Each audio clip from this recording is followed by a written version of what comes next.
This woman allegedly uses a fake ID to steal a brand new car straight off the showroom floor. Tony Chalikas is the victim of identity theft. Yes, absolutely. But Tony says it's not just Jorge Ramirez. At least 17 different people have my ID. Ever had your identity stolen? You know how crippling it can be. Often do people try and scam us? More than half of Canadians face a fraud attempt at least once a week. Hew Ngo, a 25-year-old Vietnamese hacker who masterminded the largest identity theft in the U.S. history, who stole over 200 million U.S. citizens' personal information. Ngo earlier pleaded guilty to federal charges including wire fraud, identity fraud, access device fraud, and 4 counts of computer fraud and abuse. Hieu, the notorious ex-hacker who stole the personal details of some 200 million Americans, was released after 7 years in federal prison. Giờ nghĩ lại rất là tiếc khoảng thời gian đó. Nếu mà đi học bây giờ thì trở thành con người khác rồi.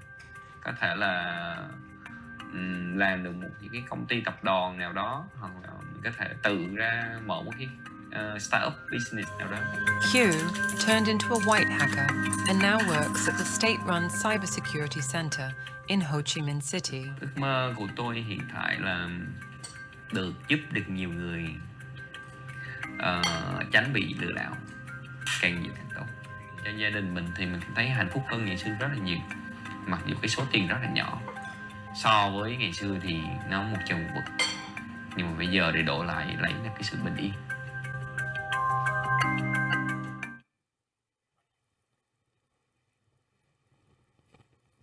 Now, we will bring, of course, the infamous, he's making his way here, his first debut on Canadian soil, Mr. Hugh, the infamous.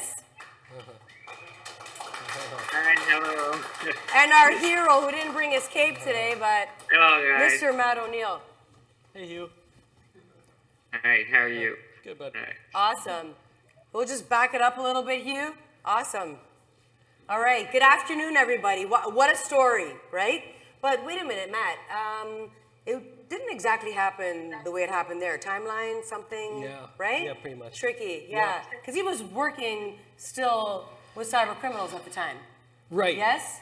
That's what I thought. All right, don't worry. We'll fill you all in about what that means shortly. It's exciting stuff. So, but first, I have to tell you all something. I almost didn't make it here today on time because I was thinking about it. I was thinking about today, who do we have in the room, you know, what's happening. And I thought, I have the most amazing genius at my fingertips, and he happens to be my 84-year-old Italian father. So he has not let a rusty penny leave his sight, his pockets, or his bank account. So I'll tell you a story. Recently we went grocery shopping because he lost his license. Well, he surrendered it, 84 years old. You're welcome, everybody. I helped with that. So I take him grocery shopping, and he's perusing the aisles and gets his things, and we get to the cash register. And she says, "Sir, debit or credit?" "No!" So I just slowly inched over, and I said, what do you mean no? "Mariana, I'm not gonna give her my credit card, my debit card. Don't you watch a CP24? I'm an elderly. They're gonna take my number, they're gonna take my money." So I was like, okay, keep it down. Who's gonna pay? "You pay." And I said, "Well, what if they do that to me?" "Oh, Baba, you're young, don't worry, you're okay." So listen, if that's not security, then I don't know what is. I'd love to hear your ideas because he keeps his money very secure and his identity. Of course, it is my distinct honor to formally introduce you to the infamous Heu Ngo and the superhero Secret Service agent, Mr. Matt O'Neill. Yes? Actually, let me just, kind of like, because I know Hugh for a long time and Matt for a long time, I think it's just a very, very fundamental story that I definitely would love to actually hear directly from. Let's start it with Hugh first, right? Hugh, like how did you actually get into the fraudulent activities? At what age? At what age? Yes, I got into like underground hacking activities when I was like 14 years old. When I was in middle school. Right. Wow. Man, I mean, you know, at 14 years old, that type of knowledge to be able to actually hack it in. So when did you actually really get into serious type of like big deal? Yes, but the time is, you know, at first everything is just for fun, you know. Everything is just kind of like try to exploit the internet and underground hacking forums back in the day. And I get wonder that, you know, so how the people, they make money so easy. And then I get to know a few hacker fans. They told me that, you know, like with my skill, I can be able to steal identities and credit cards information and then resell it on the dark web forums. Okay. And that's how it get started when I was, I mean, in ninth grade in my middle school. When I was that time around 16 years old. Wow. Right. 16 years old, you And said? at first just making some little money though, like $50, $100 a day. Yeah. You know, like This was credit cards at the time? selling a dollar for one credit card. That's right. Yeah, Credit yeah, cards. yeah.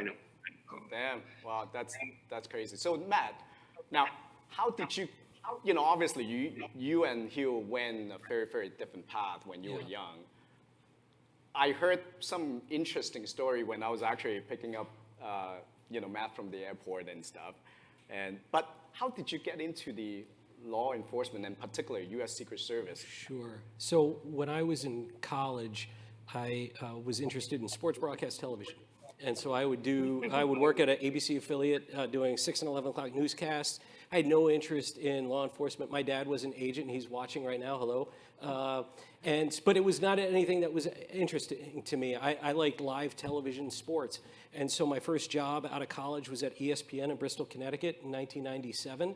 And I got there and I realized this does not pay well. And the hours are miserable. I asked the guy that was training me, I said, when do I get weekends off? He said, never. Sports happens on the weekends. I said, when do I get nights off? He said, never. Sports happens at night. I said, when do I get paid? He said, never. Everyone wants your job. They don't have to pay a lot. So I remember thinking, well, this was a really bad move. And so I just happened to be talking to my dad, and he said, hey, well, you know, we're hiring. And I asked, well, how much does it pay? And he said, you know, whatever it was in 1997, and it was 3 times more than I was making. So I applied, and a year later, I was lucky enough to get hired. And this was in 1997, 1998. One of the things that gave me sort of an advantage in those days was, we were talking earlier about computer information systems, this was sort of like the nascent stages of that becoming something to teach in college. So I didn't have that background. My major was electronic communications. So when I came onto the service in 98, and we were starting to work electronic crimes, I wasn't intimidated by it because I had a background in somewhat technical, although I didn't have any computer skills. So really, that's kind of the reason why I was here, was because my sort of dream ended when I got my first paycheck at ESPN back in the day. So Matt, something that I didn't tell Matt, yesterday when after I went home after the long day, my wife actually asked me, so you met Matt, right? Yeah. Does he have a firearm? I said, no, unfortunately, no. I'm kind of disappointed, right? But I said, well, what does he look like? I said, you remember the show 24? who actually watched 24, yeah? 24, yeah? Keith Sutherland, right? You know, like that. Yeah. Like, I thought Matt looked exactly like that. And then my wife says, oh my God, that's hot. I said, okay, slow down, lady, slow down, right? So like, it's quite amazing. And now let's flip it back to Hugh. Right? Hugh, so let's get right into the juice. Where the convergence happened, right? Your life and Matt's life very, very far apart. Mm-hmm. One is in Vietnam, one is in US, right? So Hugh, before you did the big one, where did you go? You went to school. Yeah, I went to school though. Right. You know, like it's long story short that I tried to be at first. I tried to be kind of like a network administrator. You know, try to get a degree in computer science, but it couldn't work out. You know, I quite lazy at school and just stay on computer all day long. So it just dropped out. You know, at school in the middle. That's how I almost got caught in New Zealand for my cybercrime over there. So I ran away and I got back to Vietnam in 2010. So at that time, you know, drop off of the university in New Zealand. Kind of sad, very sad though. So, you know, same old same. I promised with my parents that I will continue to study when I get back to Vietnam, try to be a good boy, a good person in the society. But it could, you know, it's not, it wasn't happen. Hugh, why don't you tell them? You know, Sorry, why like- don't you tell them the story, Hugh, about how you tried to help out the university in New Zealand when he discovered that they're. That's right. Why don't you let them know about the system in New Zealand that you tried to yeah. help? Go ahead. This You is know, a good like, one. Because, you know, as the old hobbies that I was still hacking when I was in New Zealand, and I was stealing a lot of credit cards and bank account in New Zealand. And you know that back in the days, a lot of vulnerability that can be exploited. It's very easy to be found. So I hacked a few of them and stole a lot of credit cards and sell it on the dark web, making a lot of money over there. What about when you how hacked I the school, almost got Hugh? caught. My, you know, on one day, my sister in New Zealand, she got a phone call from the police that, you know, they told me that, you know, like I was doing some illegal activities, like stealing credit card and bank account. So I was so scared. And right on the next day, I bought an airplane ticket and got back to Vietnam immediately after that. I ran away after like almost a year in New Zealand. And after that, I hacked into the school where I was studying. You know, just, you know, like it's kind of like stupid idea that, you know, I try to prove to them that I can hack them. And I try to kind of like see that if I can be able to get a sponsor visa to get back to New Zealand to continue my study. But it's kind of like a wrong idea and a wrong doing again. So I got punished. They banned my visa application, and I could never get to New Zealand again. That's why I have to study in Vietnam. Yeah. So But here, when obviously, I got back to Vietnam, right, it's kind of like, you know, my parents kind of like very sad, asking me to continue to study.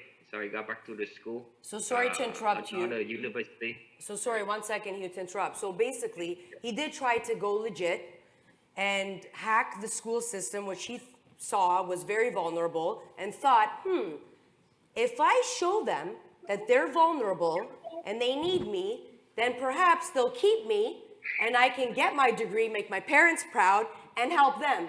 But it didn't work out that way. Instead, he was reprimanded, sent back. There was a big X on that visa, and he had to return to Vietnam. So I mean... Yeah, so now, Matt. Yeah. This is actually the area that was getting really interesting. So now, Matt, how did you actually start noticing after Hugh actually went back to Vietnam, start doing something a lot more fishy, right? How did you get into that realm? So before I get to that, one of the interesting sort of side things was the application that Hugh filled out for the visa to get back into New Zealand was one of the things that we were able to use to prove that Hugh was behind all of the hacking. Because a lot of times the hardest part in any of these cases is to defeat what our prosecutors used to call the SODI defense, some other dude did it. So how do you show that somebody owns an email account?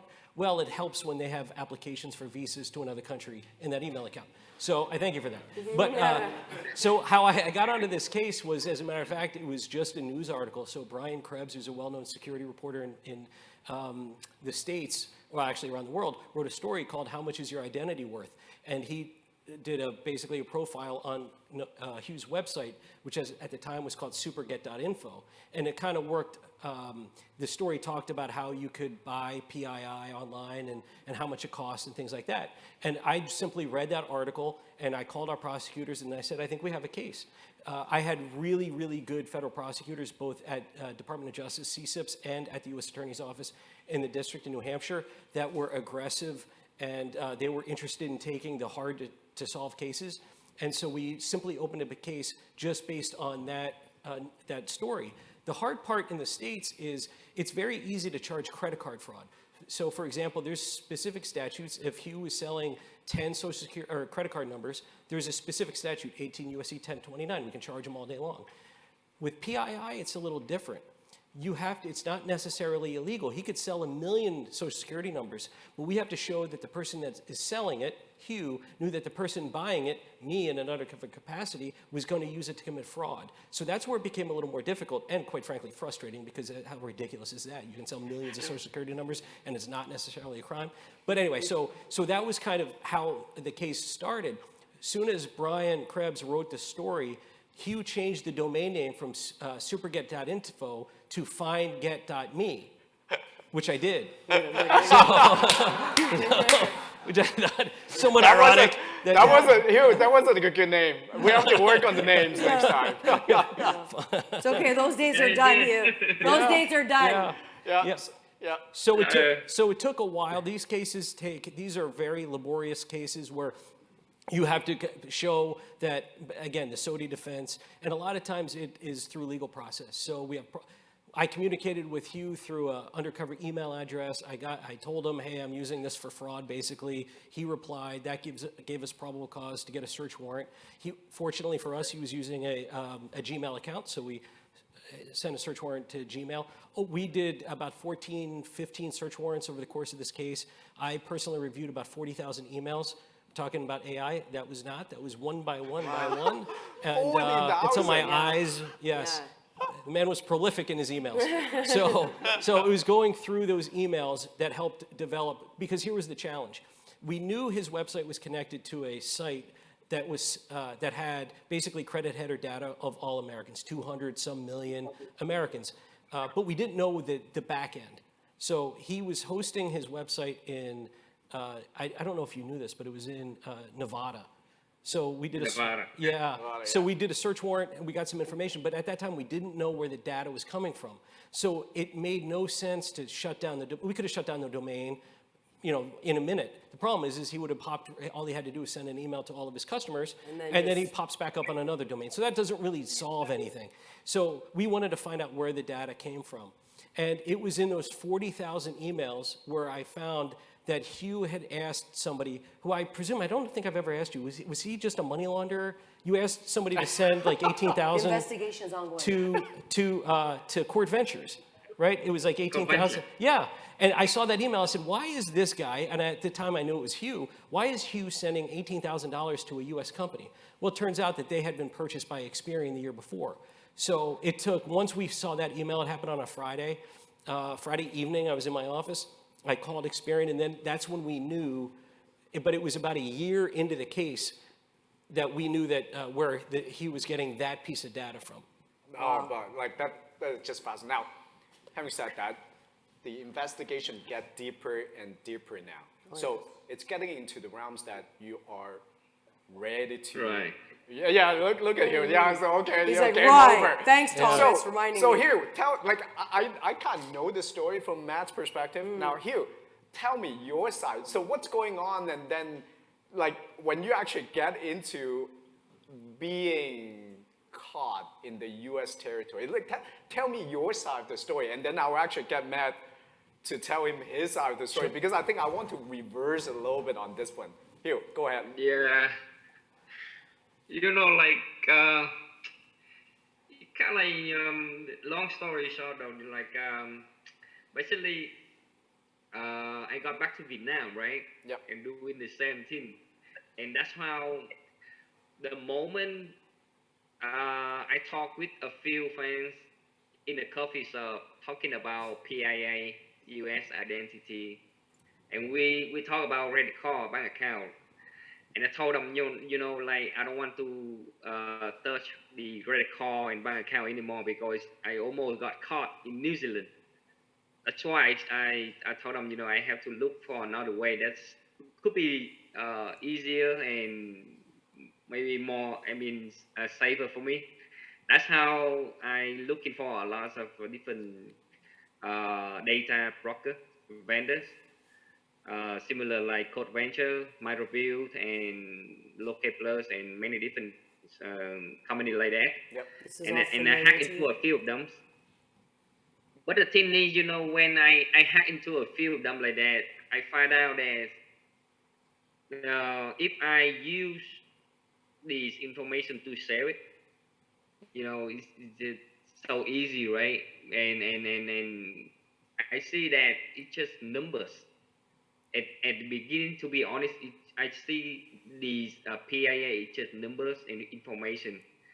It can be more valuable than credit card or bank accounts. You could log in and use it online immediately, and you get the cash, right?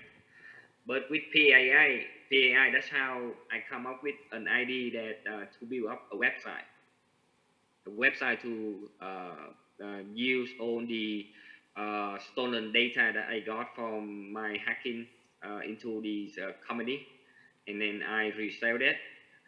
But the thing is, when I sell that, I always got interrupted because they know I hack into them. The thing is, when I hack into them, they fix the vulnerability, and then I hack them again. They fix the vulnerability again. It's just back and forth. So I get tired. That's how I fake documents, kind of like try to pretend a private investigator. Yeah. And then apply for the application to Code Venture. Yeah. And many similar data broker like that to obtain a legit and long-term access to that data. Now and there was then I can legitimate to pay them. That's how I pay them. Yeah. Like Then there's a British guy contact you, right? Yes. Yeah. So to provide some context too, when Hugh's website started, it was up for about 15 months. You were doing about 15,000 queries a month. So he was paying Court Ventures about 15,000 queries a month, and he would get charged 7 cents, but he would charge $1, and that was his profit, right? And over the course of 15 months, it went from 15,000 queries a month to approximately 160,000 queries a month. So the challenge for us in law enforcement was one query doesn't equal one person. So if you queried Matthew O'Neill in Virginia, there could be 30. And so Hugh had it on his site that you could pay for one, or it was cheaper by the dozen to buy the PII of all of the Matthew O'Neills in Virginia. And so that it grew approximately, just to provide context, about 3.5 million queries were conducted in those 15 months on his website. And then you also had the PII that we called Fulls, F-U-L-L-Z, right? And so Fulls was, so those queries were name, DOB, social, address, previous address, right? So it was good, it was credit header data, good information to do a whole bunch of different stuff that we'll talk about. The Fulls was like the mother lode because it was not only all that PII, but it was email address, password, mother's maiden name, bank account information to include routing number, account number, where the person worked, and how long they worked there. And so Hugh would sell that for about 7 cents a piece. And so what we would do is say, hey, I want to buy 50 New Hampshire males between ages this and this. And then boom, he would email you all that information. So just wanted to provide a scope of what he was selling to people. And then he had about 1,300 customers, and it was the who's who of white collar fraud all around the world, from Russia, Nigeria, Southeast Asia, the United States, Canada, all over the place. And so, Matt, so how did you catch this guy? Sure. Love to hear that. That is the juicy part. So it goes back to finding that email. So I had a good relationship with Experian, and I said, hey, so to back up even further, again, I mentioned those awesome prosecutors. We had worked several cases prior to where we had done lure operations where we lured cyber criminals into the United States. And we were successful. We lured a couple Romanian nationals that hacked into 800 victim merchants. We lured them to Boston. In those cases, I was posing as women, which was a whole other fun kind of thing. Yeah, I shaved my legs and everything. No. So we had experience doing this. And at the time, we knew Hugh was in Vietnam, and we knew that there was no extradition, and we also knew it was probably not illegal necessarily in Vietnam to sell Americans PII, because why would it be? So we thought, okay, well, let's always think about how we can lure. We knew he was making money. How can we lure him? So what happened was when I found that email and I communicated with Experian, and they were able to identify Hugh's account and shut it down, I said, hey, give me an hour, and here's why. Because again, thinking about lures. So 1 hour. Yeah, I said, just give me 1 hour to shut it down because I need to reach out to know. And a lot of times, in these kinds of things, people think, oh, well, this was a really, thought after sort of thing. Now, we just kind of fly like, hey, do you think this will work? Let's give it a try. And so we had, out in New Hampshire, again, really good prosecutors, arrested 2 British nationals for trying to place about $500 million in fraudulent bonds at a bank. And they were just like crooks, right? And so they were out, and as in many instances, you're trying to work off and try to lower your sentence, so they were willing to cooperate. So I had a somewhat harebrained idea to say, hey, how about we have this guy, who's a well-known cyber criminal, or well-known criminal, somebody you could look up, reach out to Hugh and say, hey, I know what you're doing, I'm gonna shut you down if you don't start paying me. Not all that uncommon in sort of criminal underground that you gotta pay a little vig. And so he did. He sent Hugh an email and said, hey, basically, I know what you're doing. You're eating into my business. I'm going to shut you down if you don't start paying me. And so he sent the email, and an hour later, Experian shut him down. So then he sent Hugh another email and said, hey, I told you, basically, if you want to get back up to speed, you got to go through me. Well, we didn't hear anything, and we kind of let it lie and saw what happened. Well, 2 weeks later, Hugh's website pops up again. And we're like, son of a gun. And he had gotten into another data broker. And that data broker it was up for 3 days, and there were 29,000 queries done. But we knew based on the graphical interface of the website kind of where we thought the data came from.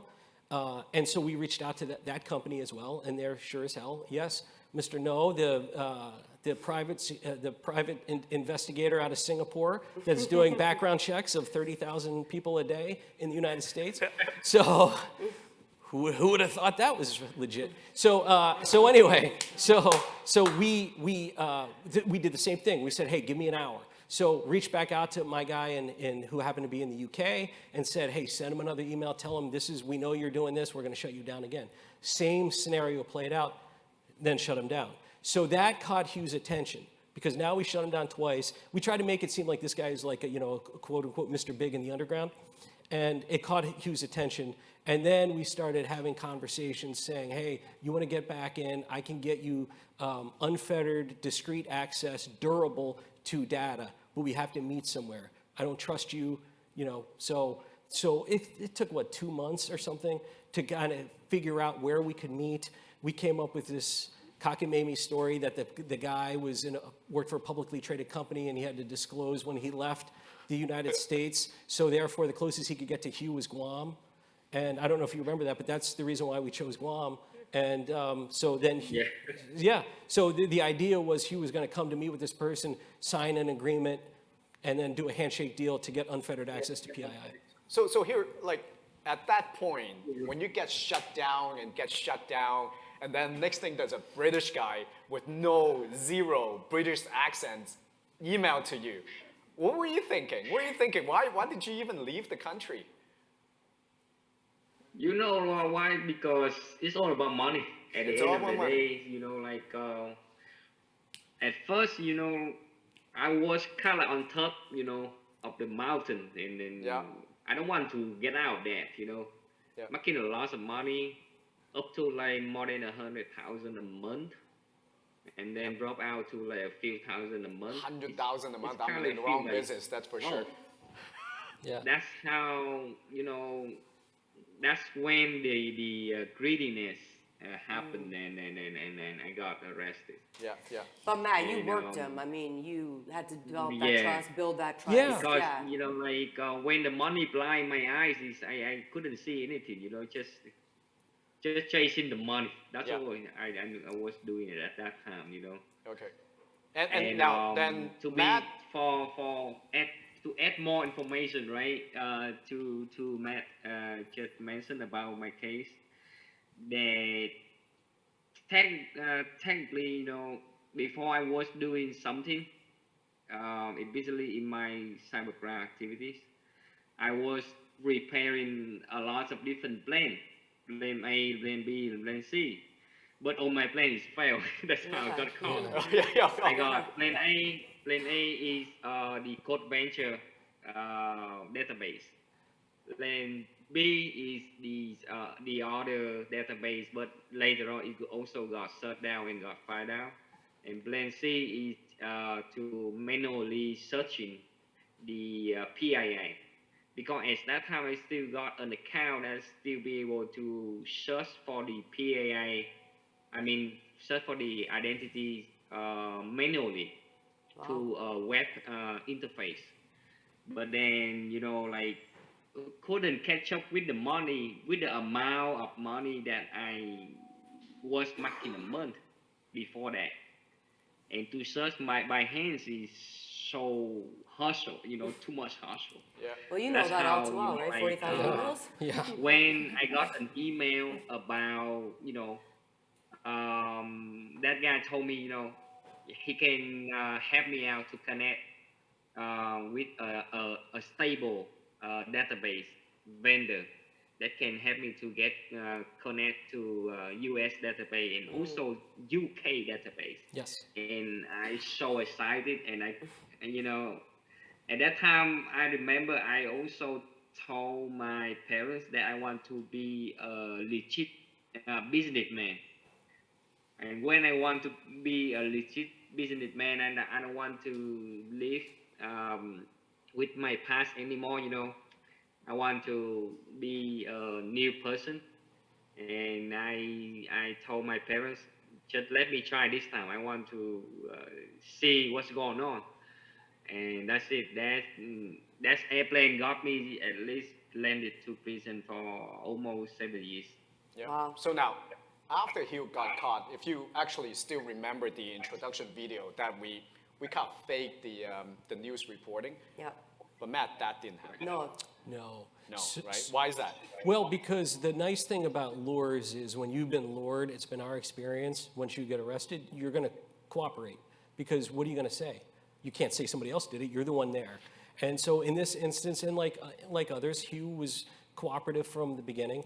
But we didn't, again, great prosecutors willing to, you know, go the extra mile on every case. We said, now we have to go after everybody that was buying the PII. And so what we developed was that I posed as Hugh. I took over his identity for 15, 16 months. Crazy. And communicated with all 1,000, 1,500 of his customers. We shut down the website. We didn't sell any PII, but I kind of moved the sort of the business model to say, hey, I'm not, the site's getting too heated.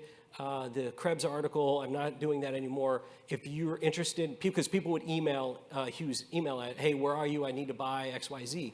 And so we would use that as probable cause to get search warrants. And then I would have communications with him because the two big things that people were buying PII for in those days was account takeovers and new account fraud and tax return fraud.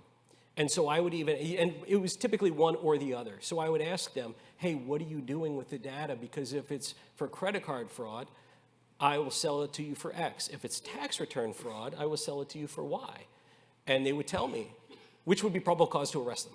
So, and we would do search warrants and stuff. So we kind of looked at, okay, where are the biggest buyers, and sort of did targeted lure operations on them. And we probably arrested 24 people, maybe a little more, and we lured 11 or 12 more to the United States, or in the United States to New Hampshire or Boston in order to arrest them. But each case takes a lot of time. Probably we reviewed, after that, I got a small team together and we probably reviewed 150,000 emails on these targets, making sure that we're going after the right people, not just somebody who's kind of dabbling in it, but real, true identity thieves.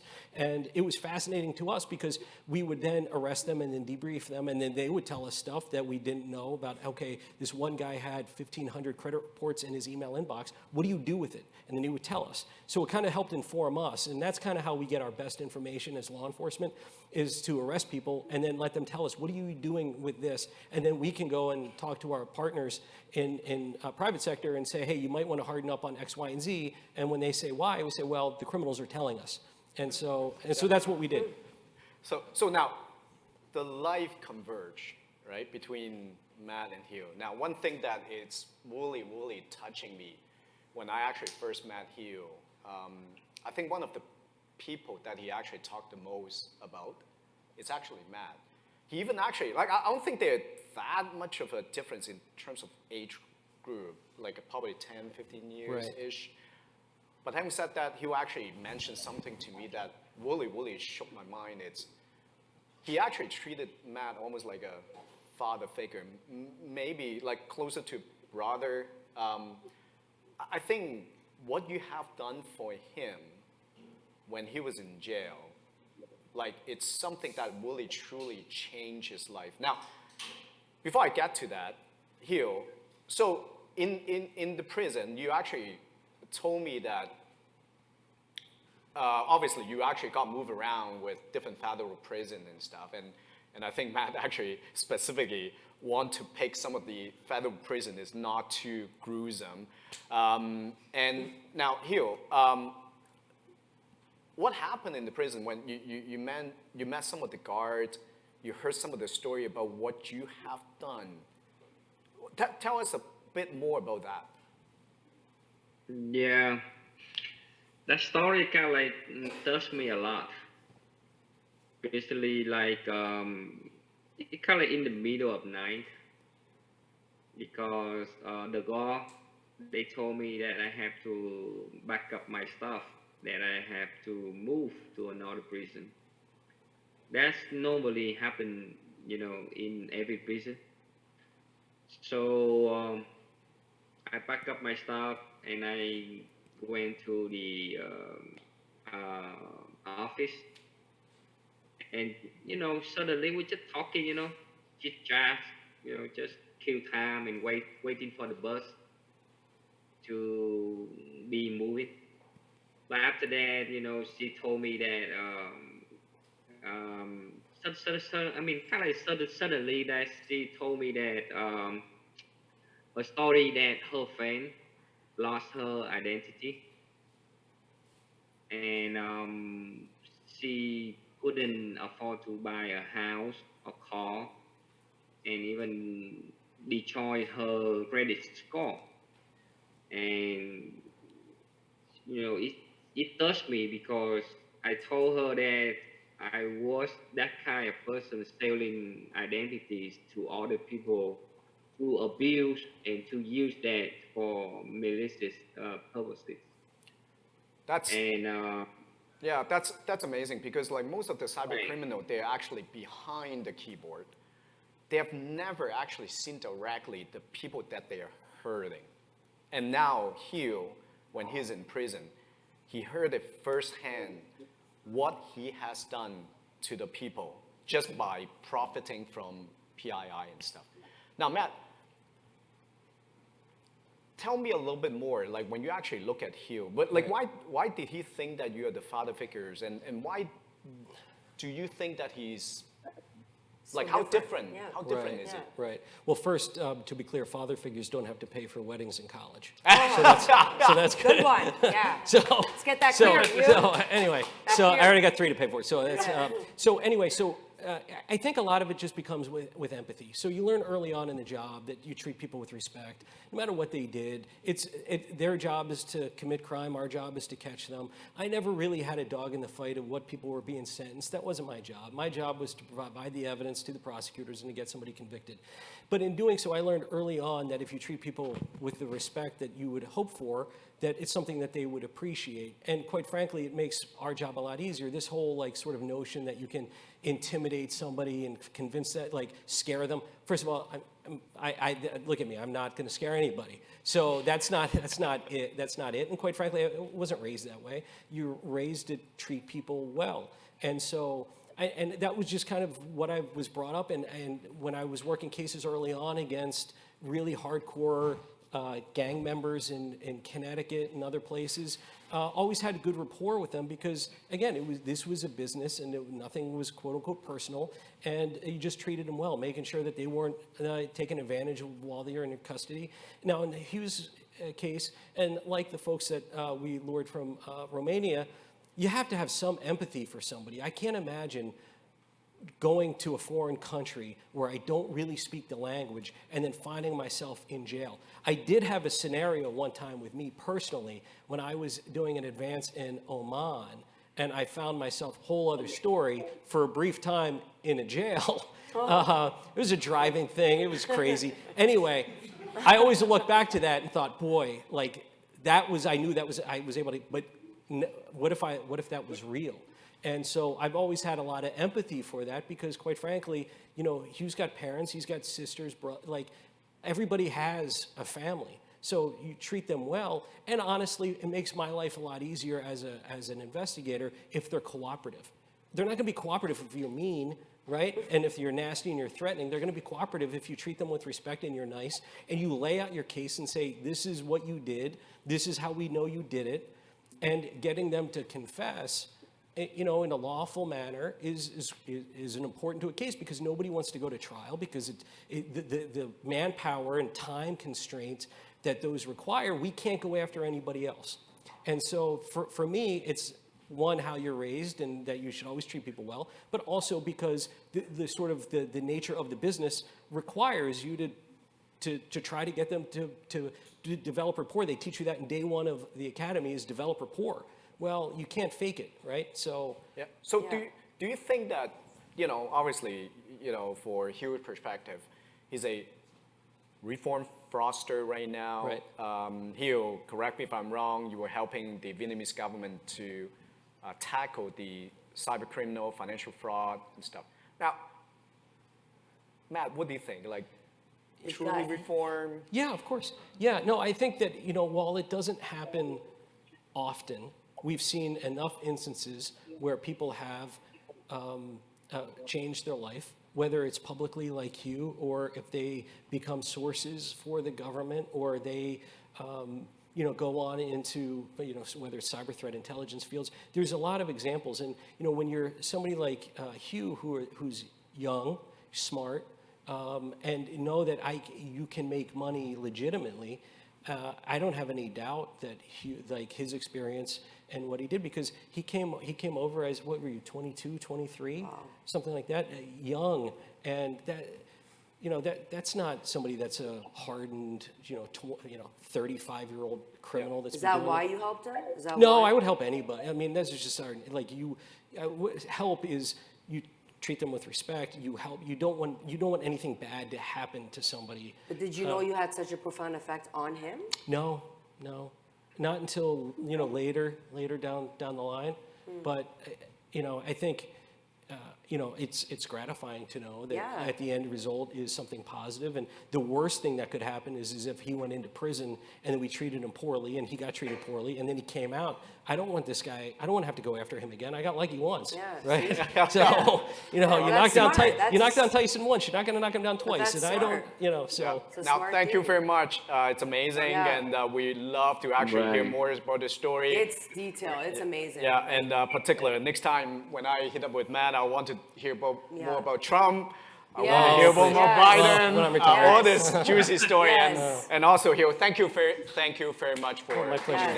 Thank you. It's an amazing story. So